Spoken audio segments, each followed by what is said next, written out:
ایک دن حضرت سلیمان علیہ السلام کے پاس ملک الموت حضرت عزرائیل علیہ السلام انسانی شکل میں موجود تھے۔ اس وقت حضرت سلیمان علیہ السلام کا ایک وزیر بھی ان کے پاس بیٹھا ہوا تھا۔ ملک الموت نے اس وزیر کو بار بار گھور گھور کے دیکھنا شروع کیا۔ جب ملک الموت رخصت ہو گئے تو وزیر نے حضرت سلیمان علیہ السلام سے پوچھا، حضور صاحب، یہ صاحب کون تھے؟ حضرت سلیمان علیہ السلام نے فرمایا، یہ ملک الموت تھے۔ وزیر نے عرض کیا، وہ بار بار مجھے غور سے دیکھ رہے تھے، میں انتہائی خوفزدہ ہو گیا۔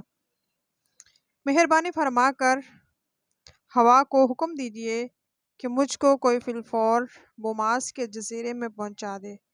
حضرت سلیمان علیہ السلام نے ہوا کو حکم دیا اور ہواؤں نے چشم زدن میں وزیر کو لاکھوں کوس دور جزیرہ بوماس پہنچا دیا۔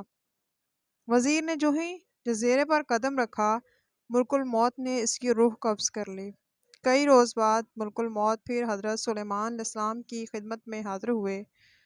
حضرت سلیمان علیہ السلام نے اپنے وزیر کا قصہ بیان کیا تو ملک الموت نے کہا، اس روز جو میں اس شخص کی طرف بار بار دیکھ رہا تھا تو اس کی یہی وجہ تھی، میں حیران تھا کہ اس شخص کی مدت حیات تو مکمل ہو چکی ہے، لیکن چند گھڑیوں بعد مجھے جزیرہ بوماس میں اس کی روح قبض کرنے کا حکم ہے۔ یہ تو یہاں بیٹھا ہے۔ دیکھیں، انسان کو اللہ تبارک و تعالیٰ جہاں پر اس کی موت لکھی ہوتی ہے وہاں لے جاتا ہے۔ اللہ تعالیٰ ہم سب کو ایمان کی حالت میں اٹھائے، مرتے ہوئے کلمہ نصیب کرے، سعادت کی زندگی اور شہادت کی موت دے۔ آمین ثم آمین۔ وما علینا الا البلاغ۔ ویڈیو اچھی لگے اس کو لائک کریں، چینل کو سبسکرائب کریں۔ صدق اللہ العظیم۔